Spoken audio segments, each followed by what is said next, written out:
ഉരുളക്കിഴങ്ങും മുട്ടയും കൊണ്ട് വളരെ എളുപ്പത്തിൽ തയ്യാറാക്കിയെടുക്കാവുന്ന നല്ലൊരു 4 മണി പലഹാരത്തിൻ്റെ റെസിപ്പിയാണ് നമ്മുടെ ഇന്നത്തെ സ്പെഷ്യൽ. റെസിപ്പി ഇഷ്ടപ്പെടുവാണെങ്കിൽ ലൈക്ക് ചെയ്യുക. ചാനൽ ആരെങ്കിലും പുതിയതായിട്ട് കാണുന്നുണ്ടെങ്കിൽ ഒന്ന് സബ്സ്ക്രൈബ് ചെയ്തിട്ട് ആ ബെല്ലൈക്കണിൽ കൂടി ക്ലിക്ക് ചെയ്യാൻ മറക്കല്ലേ. അപ്പോൾ പെട്ടെന്ന് തന്നെ ഇതെങ്ങനെയാണ് തയ്യാറാക്കിയെടുക്കുന്നത് എന്നുള്ളത് നോക്കാം. അപ്പോൾ ഇതിലെ പ്രധാന ചേരുവ എന്ന് പറയുന്നത് ഉരുളക്കിഴങ്ങാണ്. അപ്പോൾ ഞാനിവിടെ എടുത്തിരിക്കുന്ന 2 ഉരുളക്കിഴങ്ങും ഒരു ചെറിയ കഷ്ണം ക്യാരറ്റും എടുത്തിട്ടുണ്ട്. ഇത് രണ്ടും ഞാൻ പ്രഷർ കുക്കറിനകത്തിട്ട് ഒന്ന് വേവിച്ചെടുത്തിട്ടുള്ളതാണ്. അപ്പോൾ നിങ്ങൾക്ക് സൗകര്യമുള്ള രീതിയിൽ ഒന്ന് വേവിച്ചെടുക്കുമ്പോൾ ശ്രദ്ധിക്കാനുള്ളത് നന്നായിട്ട് നമുക്ക് ഉടച്ചെടുക്കാൻ കഴിയണം. അതായത് നന്നായിട്ട് വെന്തിട്ടുണ്ടാകണം. ശരിക്കും ഇതിൻ്റെ കഷ്ണങ്ങളൊന്നും ഉരുളക്കിഴങ്ങിൻ്റെ കഷ്ണങ്ങളൊന്നും ഒട്ടും ഇല്ലാത്ത രീതിയിൽ തന്നെ കുത്തി ഉടച്ചു കൊടുക്കുക. തവി വെച്ചിട്ടോ അതല്ലെങ്കിൽ കൈ വെച്ചിട്ടോ ഒന്ന് ഉടച്ചെടുത്താൽ മതി. അപ്പം ഞാനിത് അത്യാവശ്യം നന്നായിട്ട് ഉടച്ചെടുത്തിട്ടുണ്ട്. ഈ ഒരു മിക്സ് നമുക്ക് അങ്ങോട്ടേക്കൊന്ന് മാറ്റി വെച്ച് ഇതിലോട്ടേക്കുള്ള ചെറിയൊരു മസാലയുണ്ട്, അതൊന്ന് തയ്യാറാക്കിയെടുക്കാം. അപ്പോൾ ഒരു പാൻ വെച്ചിട്ട് അത് ചൂടായി വരുന്ന സമയത്ത് ഏകദേശം ഒരു 1.5 ടേബിൾ സ്പൂൺ എടുത്ത് എണ്ണ ഒഴിച്ചു കൊടുക്കുക. അതിൻ്റെ അകത്തോട്ടേക്ക് ഒരു 1/4 ടീസ്പൂൺ അളവിൽ ചെറിയ ജീരകം അഥവാ നമ്മുടെ കറി ജീരകം ഉണ്ടല്ലോ അത് ചേർത്ത് കൊടുക്കണം. കൂടെ തന്നെ നമുക്ക് കുറച്ച് പച്ചമുളകാണ് വേണ്ടത്. അപ്പോൾ ഞാനൊരു 2 പച്ചമുളക് മാത്രമേ എടുത്തിട്ടുള്ളൂ. പൊടിയായിട്ട് അരിഞ്ഞെടുക്കുക. എരിവ് നിങ്ങളുടെ ഇഷ്ടത്തിനനുസരിച്ച് അഡ്ജസ്റ്റ് ചെയ്യാം. കൂട്ടത്തിൽ തന്നെ കുറച്ച് ഇഞ്ചിയും വെളുത്തുള്ളിയും കൂടി അരച്ച് വെച്ചിട്ടുള്ളത് 1 ടീസ്പൂണാണ് ചേർത്ത് കൊടുത്തിട്ടുള്ളത്.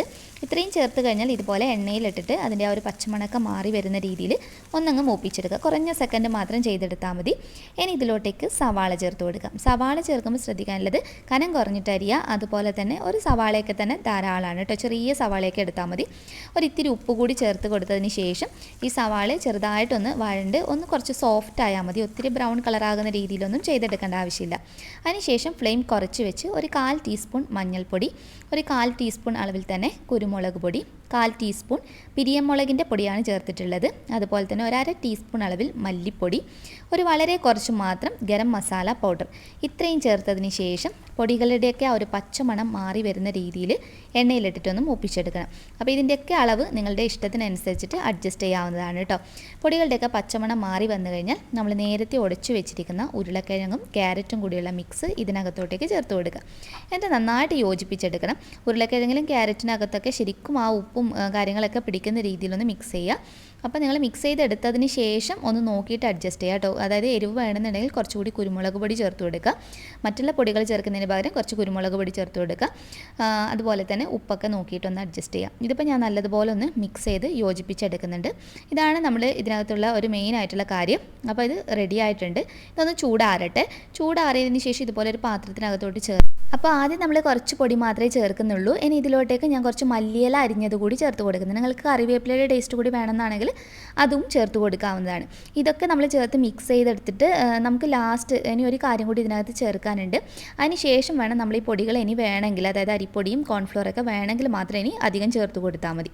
നന്നായി യോജിപ്പിച്ചെടുത്തതിന് ശേഷം ഞാൻ ഇതിനകത്തോട്ടേക്ക് ഒരു മുട്ട പൊട്ടിച്ചൊഴിക്കുന്നുണ്ട്. മുട്ട ചേർക്കുമ്പോഴാണ് ഇതിന് ശരിക്കും നല്ല ടേസ്റ്റ് ഉണ്ടാവുക. ഉരുളക്കിഴങ്ങും ആ ഒരു മുട്ടയും കൂടിയൊക്കെയുള്ള ഒരു കോമ്പിനേഷനാണ് നല്ല ടേസ്റ്റ്. അപ്പോൾ 1-2 മുട്ടയൊക്കെ നിങ്ങൾക്ക് വേണമെങ്കിൽ ഉപയോഗിക്കാം. ഒരു മുട്ട തന്നെ ഈ ഒരു കണക്കിന് കറക്റ്റാണ് കേട്ടോ.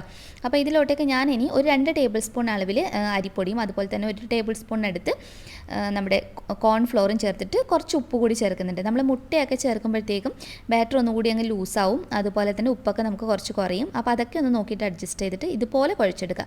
അപ്പോൾ അതിനനുസരിച്ചിട്ട് നിങ്ങൾ അരിപ്പൊടി ഇതൊന്ന് ചേർത്ത് കൊടുത്താൽ മതി കേട്ടോ. അരിപ്പൊടി ഇപ്പോൾ നമ്മളൊരു 2 ടേബിൾ സ്പൂണൊക്കെ ചേർക്കുമ്പോൾ 1 ടേബിൾ സ്പൂണൊക്കെ കോൺഫ്ലോർ കൂട്ടത്തിൽ ചേർക്കുക. എന്നിട്ട് ഇഷ്ടമുള്ള ഷേപ്പിൽ ഇതുപോലെ ഒന്ന് ഷേപ്പ് ചെയ്തെടുത്താൽ മതി. കയ്യിൽ കുറച്ച് എണ്ണ തടവിയിട്ട് ഷേപ്പ് ചെയ്തെടുക്കുക. ഇനി നമുക്കിത് ഫ്രൈ ചെയ്തെടുക്കാം. അപ്പോൾ നമ്മൾ മുക്കി പൊരിക്കുകയെന്നല്ല ചെയ്യുന്നത്. കുറച്ച് എണ്ണ ഒഴിച്ചിട്ട് സാധാരണ ഒന്ന് നമ്മൾ ഷാലോ ഫ്രൈ ഒക്കെ ചെയ്യുമല്ലോ, അതുപോലെയാണ് ചെയ്യുന്നത്. അപ്പോൾ അതിന് വേണ്ടിയിട്ട് കുറച്ച് എണ്ണ, ഒരു 5 ടേബിൾ സ്പൂണോളം എണ്ണയാണ് ഒഴിച്ചു കൊടുത്തിട്ടുള്ളത്. ഒലിവ് ഓയിൽ വേണമെങ്കിൽ നിങ്ങൾക്ക് ഒലിവ് ഓയിൽ ചെയ്തെടുക്കാവുന്നതാണ്. അപ്പോൾ ഞാൻ ഇതുപോലെ ചേർത്ത് കൊടുത്തിട്ടുണ്ട്. നമ്മൾ ഫ്ലെയിമൊന്നും കുറച്ച് വെച്ചിട്ട് ചെയ്യേണ്ട ആവശ്യമില്ല. കാരണം ഇതിനകത്തുള്ളതെല്ലാം അത്യാവശ്യം വെന്തിട്ടുള്ള കാര്യങ്ങളാണ് നമ്മളെല്ലാം ചേർത്ത് കൊടുത്തിട്ടുള്ളത്. അപ്പോൾ നിങ്ങൾക്ക് കാണാനൊക്കെ ഒരു ഭംഗിക്ക് വേണമെങ്കിൽ സ്റ്റിക്ക് വെച്ചിട്ട് ഇതുപോലെ ചെയ്യുകയാണെങ്കിൽ നമ്മൾ ഗ്രിൽഡ് ആയിട്ടുള്ള സാൻഡ്വിച്ചസ് അങ്ങനെയൊക്കെ ചെയ്യുന്ന ആ ഒരു രീതിയിൽ നിങ്ങൾക്ക് വേണമെങ്കിൽ ഇതുപോലെ ചെയ്തെടുക്കാവുന്നതാണ്. കാണുമ്പോൾ നമ്മൾ സെർവ് ചെയ്യുമ്പോഴൊക്കെ കാണാനൊരു ഭംഗിയായിരിക്കും. അപ്പോൾ ഞാൻ ഇതുപോലെ ഒന്ന് ചെയ്തെടുത്തിട്ടുണ്ട്. ഇതൊന്നും നിർബന്ധമില്ല കാര്യമല്ല കേട്ടോ. അപ്പോൾ ഇനി നമ്മൾ 2 സൈഡും തിരിച്ചും മറിച്ചു വിട്ടിട്ട് ചെറുതായിട്ടൊന്ന് കളറ് മാറി ഒരു ഗോൾഡൻ ബ്രൗൺ കളറൊക്കെ ആവുന്ന ആ ഒരു ഗോൾഡൻ യെല്ലോ കളർ ഉണ്ടാവുമല്ലോ, ആ ഒരു കളറാകുന്ന രീതിയിലൊന്ന് ചെയ്തെടുത്താൽ മതി. ഒത്തിരി ഡാർക്ക് കളറിൽ വേണമെങ്കിൽ നമുക്ക് ആ രീതിയിലും ചെയ്യാം. അതുപോലെ ഈ റെസിപ്പിയിൽ നിങ്ങൾക്ക് വേണമെങ്കിൽ ബീട്രൂട്ട് ഉപയോഗിച്ചിട്ട് ചെയ്യാം. അങ്ങനെ ചെയ്താലും ഇത് കഴിക്കാൻ നല്ല ടേസ്റ്റിയാണ്. അതുപോലെ തന്നെ ഇതിനകത്ത് വേണമെങ്കിൽ നിങ്ങൾക്ക് ചീസ് ഫില്ലിംഗ് ആക്കിയിട്ട് സാൻഡ്വിച്ച് പോലെ അങ്ങനെ വേണമെങ്കിലും ചെയ്തെടുക്കാം. അപ്പോൾ നല്ല ടേസ്റ്റി ആയിട്ടുള്ള വളരെ സിമ്പിളായിട്ട് തയ്യാറാക്കിയെടുക്കാവുന്ന കുട്ടികൾക്കൊക്കെ കൊടുക്കാൻ നല്ലതായിട്ടുള്ള ഒരു സ്നാക്കാണ്. കുറച്ച് ടൊമാറ്റോ സോസിൻ്റെ കൂടി സെർവ് ചെയ്യുകയാണെങ്കിൽ അടിപൊളിയാണ്.